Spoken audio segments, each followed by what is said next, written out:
As we all know, the world has forever been changed. Expectations are evolving, willingness to travel is different, and general preferences are being turned upside down.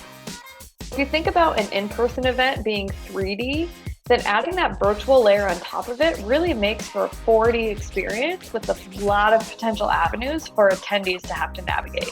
People are looking at these hybrid events as something that simply happens both virtually and in person at the same time, but this is not just about hosting a dual track event. A really good hybrid event in 2021 is going to be about creating those really personalized moments and experiences for each attendee, regardless of who they are and how they're attending.